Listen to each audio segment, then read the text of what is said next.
Good morning. Welcome to Blueprint, the B2B marketing podcast. Today, I have a great pleasure to welcome Kirsten Kutz, Director of Communications from GE Aerospace. Kirsten, it's lovely to have you here. Thank you. Thank you so much for having me. Okay, let's jump right in. I'd like to start with, let's say, one of the topics of my primary interest in marketing, which is measurement. And I think in consumer marketing, it's a bit more straightforward because, let's say, the customer journey is a bit more linear. It's not so long. While in B2B, the purchase process is quite extensive. Sometimes it takes years, I would say, 2, 3 years, even up to that. And it's definitely more sophisticated in terms of who is making the decision, big buying cycle. So you need to come up with with an extensive marketing and communication strategy. So, considering that, how do you validate if what you do actually works? I think measurement, as you said, is very tricky and can be harder in the B2B arena than in consumer. I think there are some tools that we use that are helpful, but whether we really crack, this has led to this sale, is difficult. We do use brand survey tools. So going out into a market, into the specific field that we're in, and trying to ask them questions about trust, about innovation, how they view the brand. So there are a lot of different firms that do that. And then when we get the results from that, we use it to inform our messaging and the way we tell our stories.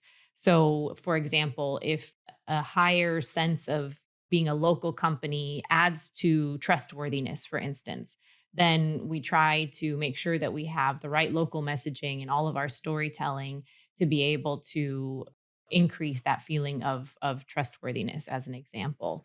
And you can also measure sort of on the other end. So we can do the brand survey on the front end, and then you can also do monitoring of media, of social media, and you can measure things like how many local stories are coming out and what is their impact. So I think, as you said, measurement can be really difficult. There are lead generation tools and techniques, but when you're talking about a massive industrial turbine or a jet engine, where the decision making pool also is very small. There are a handful of people in the world that will actually be buying these products. Hmm. It can be tricky, but some of these are the tools that we use. So, this, the measurement itself would be for you an ongoing process, or you rather Yes. execute it. So it's ongoing. Yeah, you all the It's an time keep ongoing validating. Yeah, so a brand survey where we would actually go out into the market to understand how we are perceived would happen usually on an annual basis. But then when we're looking at the impact of the output, then that's on a monthly or sometimes a biweekly basis. And we use that to understand and to gauge sentiment, to gauge engagement, so that we can see how well our message is landing with different audiences. The other thing, I will say is that there is something to be said for anecdotal measurement. So things like, having a feedback loop with your customer teams who are actually going out and meeting the customers who are with them day in and day out. What is the feedback that they're hearing?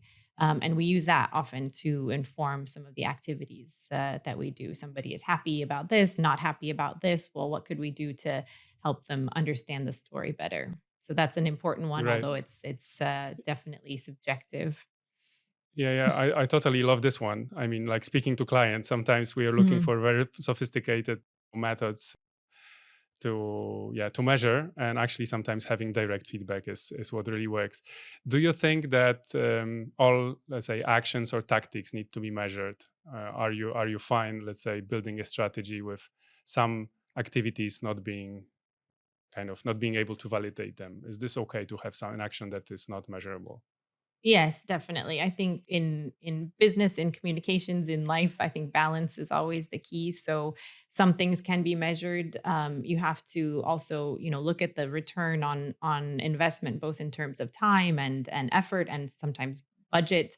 Um, okay, you've got this data, you've measured something, you've got this data. What is it actually worth to you? What are you going to do with it? So for the activities that are, maybe very high in volume, very high impact, you do want to measure those, because it will help inform the future. But smaller things, maybe you don't, from past experience or from anecdotal evidence that it's effective, and so you don't necessarily need to look at everything as a black and white data point. I see. So I can see that somehow you're trying to aggregate the performance, so it's not like focused on those individual metrics that we know from the past, let's say cost per clicks or CPMs. I always thought that those media metrics are quite, let's say, they're kind of vanity metrics. They don't really mean Hmm. much. So I understand you are trying to aggregate just through some kind of anecdotal evidence, as you say, being Yeah. able to assess if it works or not. So I also like to talk about engagement because it seems like it's something that many marketers or communication experts talk about these days, but it means different things to different people. I wonder if you have your own definition of engagement, and how do you look at that as a, let's say, um, illustration of customers, yeah, maybe interest in what you do. Yeah, I mean, I guess I think of engagement really as, something that we do proactively. It's not as much of a reactive, but it's more of a proactive goal to try different things and see if they work. We our philosophy at the company has is more and more towards, just you've got to get started with something. You're not going to have the kind of the perfect solution right out of the bat, but you try things and you say, okay, well, this got really good engagement, this didn't get as good of engagement. And I Hmm. think in the B2B world, that can mean a lot of different things. We've found that that human posts, even in the B2B world, very human posts, emotional posts, get a lot of engagement because you have that connection. People are people at the end of the day, right? So even if it's a B2B company, you still is a person who's making a decision about your product or your solution. And so I think proactively looking at how you can reach them is very important. I also feel like having a certain level of empathy can help to increase your engagement rates. And by that I mean you need to really put yourself into the shoes of your audience and understand what it is that's going to make them excited, that's going to make them engaged. Hmm. And in a technical or a B2B setting, that can be difficult. So, I'm not a technical person, but what I'm talking about are these the highest of the high technologies, jet engines. They're incredible pieces of machinery. How do I put myself in the shoes of a self-proclaimed av geek who's interested in every twist and turn of the nuts and bolts of the inside of an engine? I think being able to have that kind of empathetic outlook can help you to engage your audience in a more authentic way than just looking at sort of the clicks and the impressions and all of that. So really thinking about the content that you're putting out and the Yeah. audience that you're putting it out to. I very much like this human element in communication. I think it's what makes it meaningful, and not like very robotic. On the other hand, you say empathy, which are things that are not so tangible because it's kind Mhm. of maybe in the psychic more. So how do you kind of, do you try to quantify it or like describe it in a way that you can prove this influence of your actions when you speak, let's say, with the business division of the company, for example, with your business colleagues? Usually, when I talk with them about it, I talk about knowing your audience. That's how I would describe it. So, understanding what it is that's important to the audience that you're speaking to. Hmm. And in B2B, I find that it can be very, very specific, very segmented. So, if I'm speaking to an airline, it depends who I'm speaking to at the airline. Am I speaking to their head of communications, or am I speaking to their head of engineering, or am I speaking to, a head of sustainability or something like that? So knowing your audience and understanding what it is they're interested in, that's what I mean by empathy. You can feel what they're feeling. So when they see something, are you exciting them? How do you Hmm. know what's going to excite them? You really have to place yourself in their position, I think.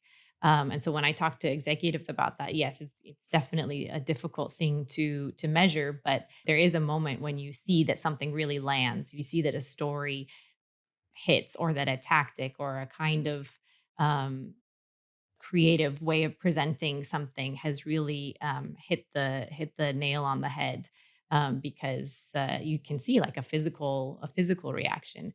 And so again, that is definitely sort of the anecdotal side. But again, when we're talking about B2B and we're talking about a handful of a few hundred decision makers, you do sometimes get that kind of access and reaction, and then you're able to measure it based on that. Amazing. Yeah, you actually kind of answered my next question that was inspired by your LinkedIn profile. And it says bringing context, content, and language together to create communications with tangible business outcomes. And I think this is very much what you're talking about. So you obviously have some kind of business objective, but then you look at people who you're talking to and then craft a message that, that has some kind of influence on their life and on their objectives. Yeah. I think, there's so much content out there now, and we talk about this a lot as communicators. It's it is important in B2B, I think, to go into that hyper targeted content creation, because if it's generic, it's not going to land with anybody. It's not going to land with the people who matter. It's not even going to land with the people who happen across it. So I think the days of sort of mass mass communication, or even mass advertising, or mass media, this is I feel like it's waning a bit. People are becoming much more specialized, and you see that in the world too. It's a reflection of the world. Companies are becoming more specialized. You don't have these big conglomerates necessarily anymore, but you have companies that are very focused on one thing. You have investors that are very focused on one thing. And so it makes sense then that communications also follows that kind of focus. Exactly. So you touched on the topic of what we should be doing, not what we were doing in the past. And speaking of marketing and communications, I wonder what are the trends that are worth leveraging today in your view? What are the, let's say, the hot things? I do think, for us, thought leadership has a really important role to play, because we're one of, if we look at my business specifically, but I think this is true of many B2B, we're one of very few organizations that create this kind of technology. And so you want to be the first name on your customers' minds if they have a problem, if they have a solution, if they just want to talk through something, if they want to understand something about the industry, about the technology. You want to be the first, the priority for them. And so I think thought leadership has a big role to play there. Can we decode it a bit? Because I mean, marketing is full of buzzwords and those kind of new hot things that turn out to be, let's say, overinflated. I believe thought leadership is not. But can you please explain what it means to you instead of just not using thought leadership? How can we operationalize it? How can we put into action this thought leadership? Yeah. What it means to me is giving an opinion that is not necessarily sort of in direct pursuit of a sale of a product. Hmm. So it's thinking what about big industry questions. So you take sustainability, for instance, or you take the supply chain, or you take reliability. These are things that affect multiple players, not just one organization. These are things that people need to come together to solve and discuss. So being a thought leader means having a position on one of these topics and being able to relay that position with, of course, sort of the authority and the legacy that your business brings.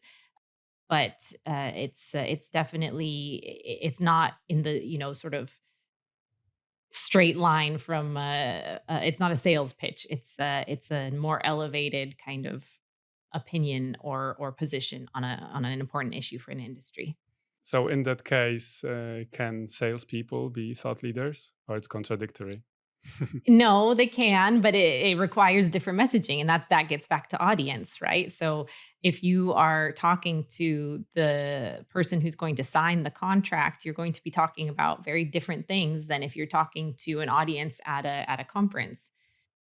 So really skilled salespeople can definitely do both, but it requires a different set of messaging. It requires a different mindset also. You know, the goals are different. So the goal is not the signature on the dotted line with thought leadership, but the goal is to, again, to elevate your brand, to elevate the profile, to come across as a leader in your space. And Hmm. so you have to make sure that they understand the very different goals. Thought leadership, this big important thing in B2B communications today, it is very much related, from what you say, I understand it's very much related to branding efforts, because it's not like business focused, sales focused. So, but I would say it's on one hand, on one side of the spectrum, if we look at the spectrum of all branding activities, somewhere far at the other end, we could look at things like things that we know from consumer marketing, which is influencer marketing or celebrity endorsement. And I wonder if, in your view, these categories are or could be relevant for the B2B world as well. I would say they're maybe less relevant in our day to day activity of putting out our technology and our products. One place where I think influencers are really influential is in talent acquisition. Hmm. So companies like ours, we again we're operating at the highest levels. We want the best engineers, we want the best legal minds, we want the best people leaders in general. And so when you're looking for talent, influencers I think can appeal to a broad spectrum. So then you're getting out of this kind of small pool of decision makers who are going to buy this piece of high industrial technology that you have, and you're looking at a broader group Yeah. to bring into the company. So somebody like you, somebody like me, we could be influenced by that. And I think I definitely was. I think the sort of aura around the aviation industry definitely spoke to me. And although I'm not an engineer, I didn't study aerospace engineering. Um, it definitely was an attractive field to me, and I think influencers can have an effect on that side of things. If I think about sort of the day to day sort of bread and butter, I feel it's less so for B2B, at least in my industry, in my experience. Your LinkedIn profile also mentions experiential communication.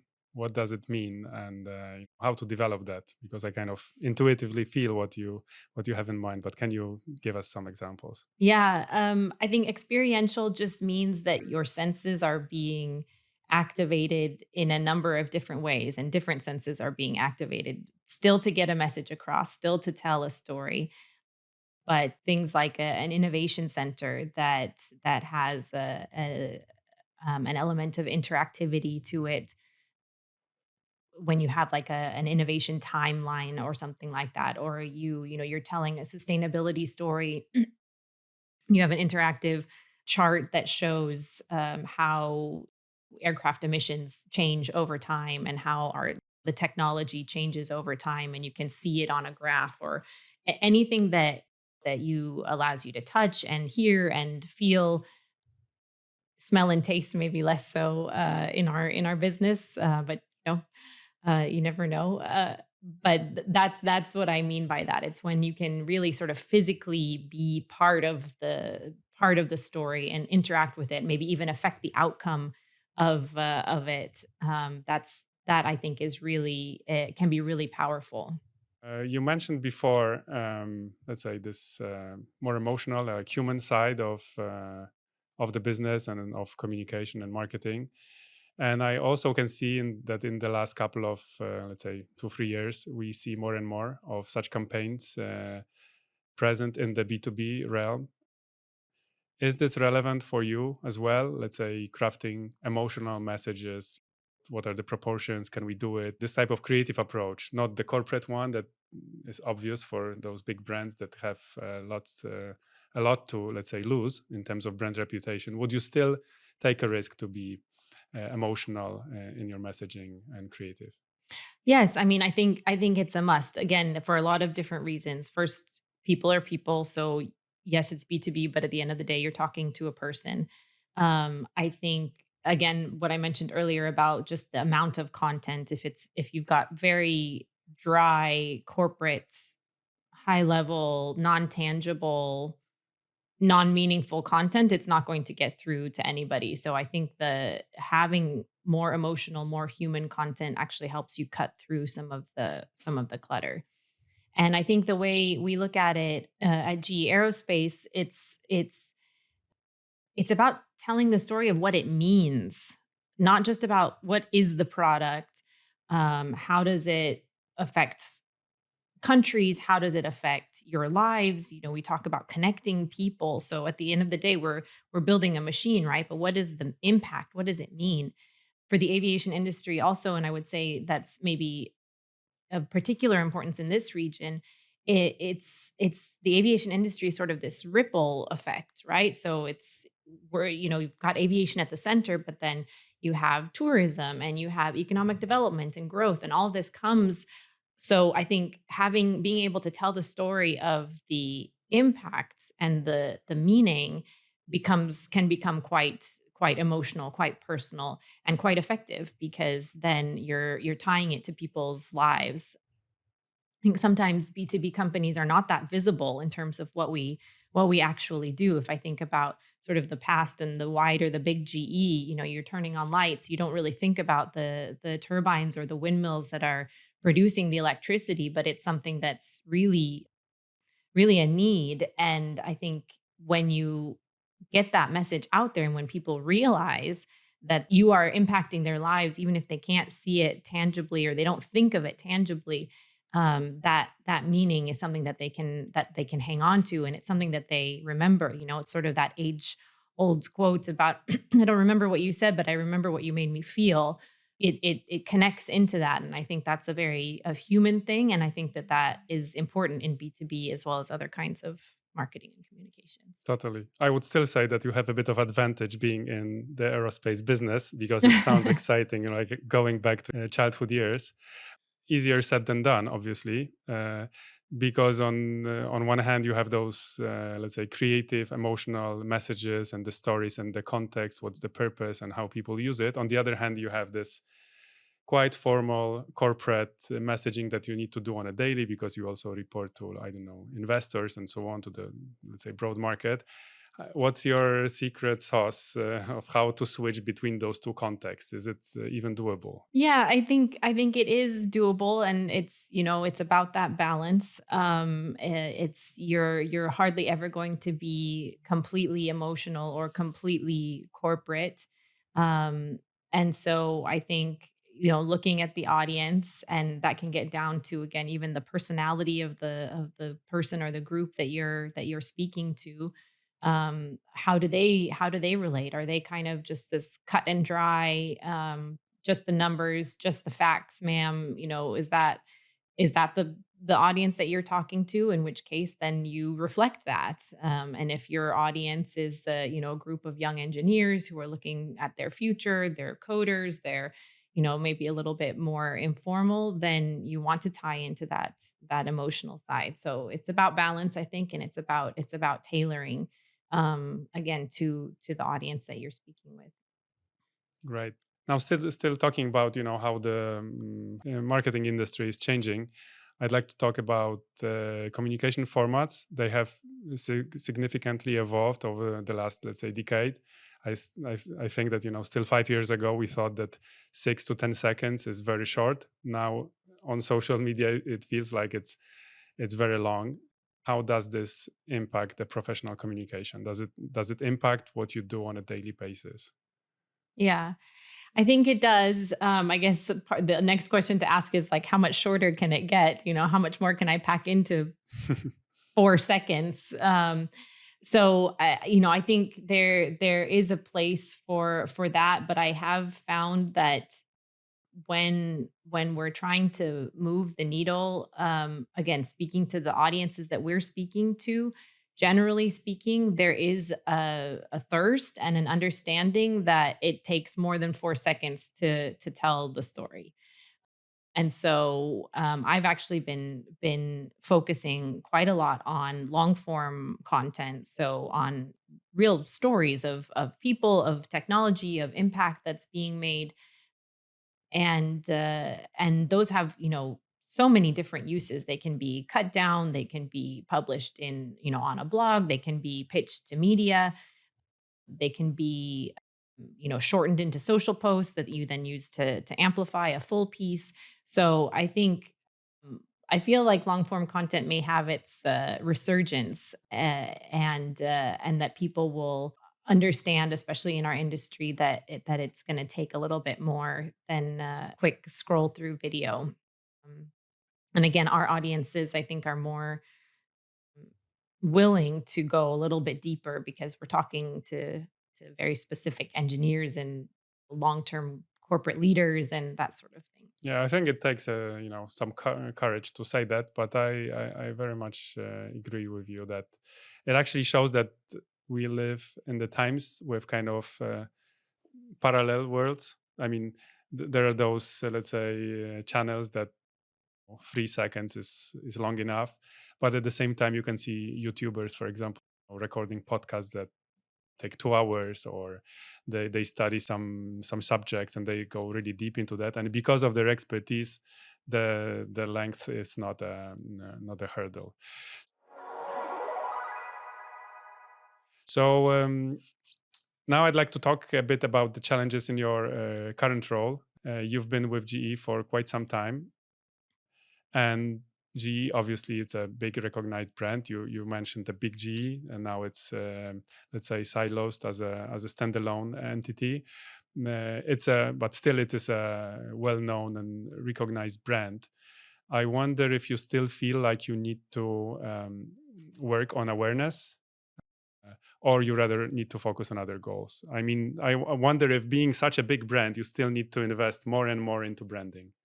Yeah, it's an interesting question, and we're in an interesting place, as you said. But my short answer to that is that yes, we definitely do still need to work on awareness. You just referred to us as GE. I often refer to us as GE. We're GE Aerospace. There is Mhm. no more GE, Exactly. and that's very very common among everybody that I speak to, including customers who've worked with us for 30, 40 years, and even including our own employees. So I think awareness, the fact that we are now only an aerospace company, and that other companies that we used to be all together. There's G Healthcare and there's G Vernova, which is the portfolio of energy businesses. There's definitely more awareness that needs to happen in terms of being separate companies, and we see this in all kinds of big and small ways. So people will reach out to me for an event, in the energy field, and I say, no, we're no longer.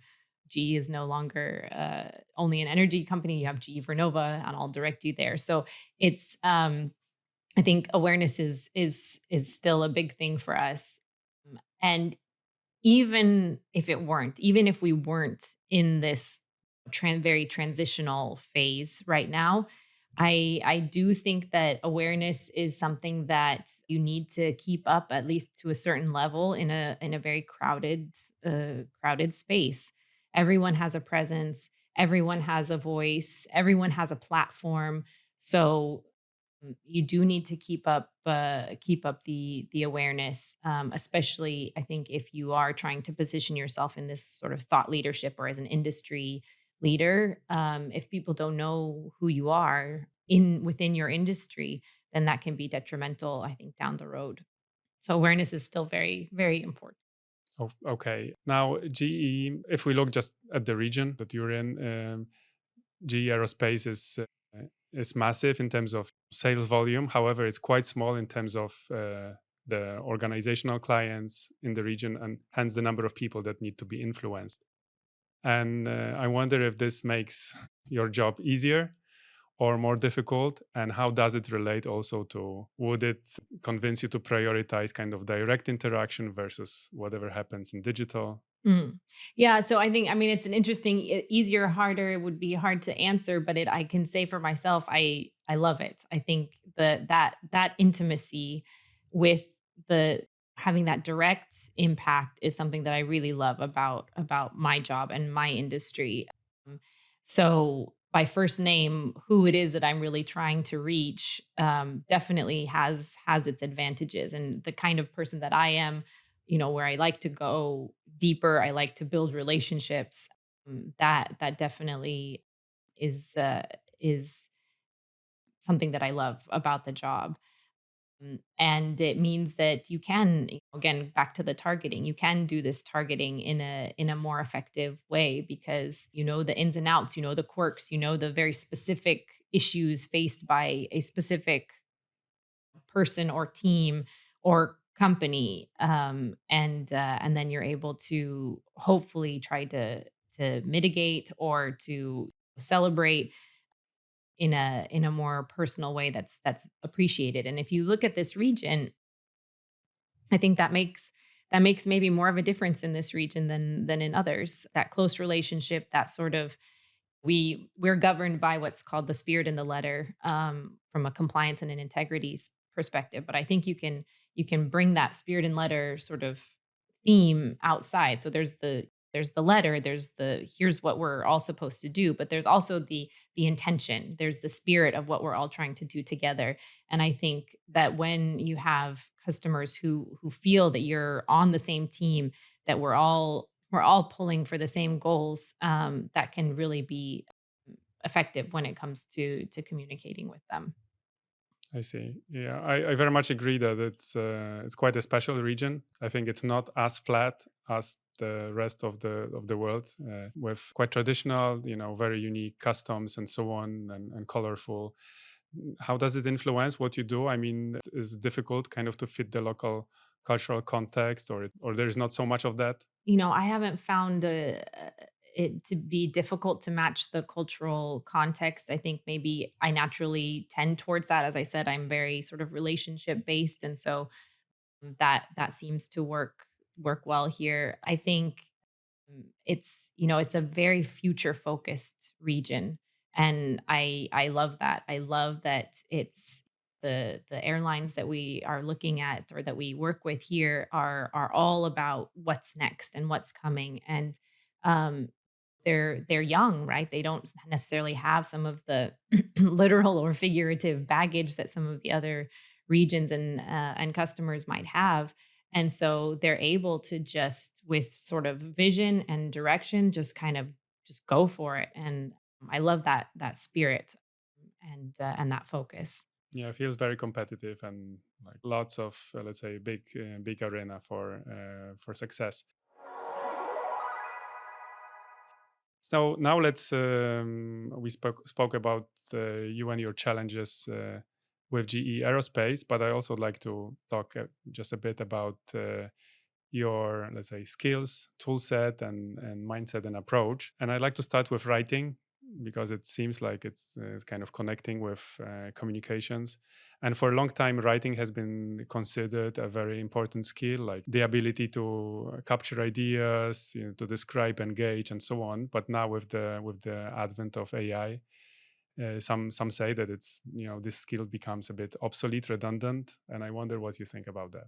It really can depend. The first time I used ChatGPT, I remember I was blown away. I couldn't believe how well it had done. But then the second time I used, and then the third time, I started to sort of see the patterns. And so I think sometimes ChatGPT or AI solutions can be a good starting point sometimes. But I think when you're in a very specialized field and you're very clear on the message that you want to get across, it's almost as much work to sort of edit or continue to prompt an AI tool as it is to sit down and write it for yourself. So I do think that writing is an important and will continue to be an important skill in communications. I think you can be aided by AI solutions.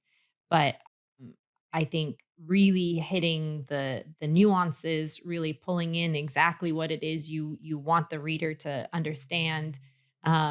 Just if you're very clear on what it is you want to say, then it's important to do it yourself, I think. If you're not really sure, if you're looking for a position or an opinion or trying a few different things, then I think you have a greater proportion of things that could work. But if you're very clear on what it is you want, it can just make more sense to do it yourself, write it yourself. No, I agree with this. I think it's, writing is also, it's also kind of a thinking process. It's structuring how you think, and writing is actually the tool to do it. So at least in Yeah. my, my case. Yeah. So assuming you could travel back in time to the moment that you were just starting your career, what advice would you give to yourself? That's a good question. I think I would look at communications in a broader way. I think one of the skills that I feel like is really important now as a communicator is to be this sort of horizontal dot connector between teams, between what is a country's priority, what is the company's priority, and what is this team's priority, and which audience am I talking to, and just all of these different elements. I think being that connector is really important. And so I think when I first started, I looked at communications. I was first started in PR in a PR agency, and so I looked at it very much from a sort of media perspective. I'm talking to journalists and I want them to write about what my clients' products are. And that was sort of the end of it. And I think if I, through my various career moves, I've seen how broad communications actually can be. And so I think my advice to my younger self would be to open a little bit more earlier so that then you would get more of that experience for longer, if that makes sense. Just not to be so narrow in the definition of what communications is or could be. Yeah, it does. It does. Although I think it comes with experience. It's That's true. Yeah, I mean that's the magic of the advice for 20 years ago. exactly looking back, everything seems so clear, but looking forward, it's you just sometimes maybe like where you should be going. So, as my last question, I wonder what are the, let's say, aspects or areas communication experts need to focus on today to succeed? What are the things they should take into consideration to be successful? I think, and this is a very dry one, I think understanding what to prioritize is really important for communicators today because you can get pulled into a thousand different directions. So it's sort of contrary to my previous answer where I'm talking about how broad it is, really focusing on the things that are going to make a difference for your business and being able to tie things into business objectives, I think is really a skill to have. So you could spend all day writing social media posts, and that may be exactly what you need to do in your role or for your company, but it may not be. But you have to be the one to gauge how to set those priorities. I think other things. I told somebody who worked for me that half of communication sometimes ends up being sort of project management. There's the story and there's the content that you've created, but there's a tremendous amount of work that people don't see that's on the back end of making sure that the timing is correct, making sure that the placement is correct, working on how to manage different teams and things like approval processes and all of this. So being a good project manager, although it's not, again, it's sort of a dry answer. Being a good project manager is really a skill that I think that communicators can continue to develop. And it's almost not in our nature because we say, well, I'm creative and every situation is different.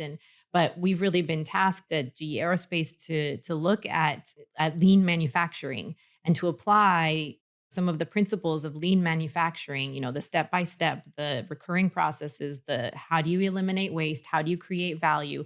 We've been really tasked with applying it to communications. And at first it's very uncomfortable because you think, well, this doesn't I'm not creating a thing, I'm not creating a product, I'm not creating a machine.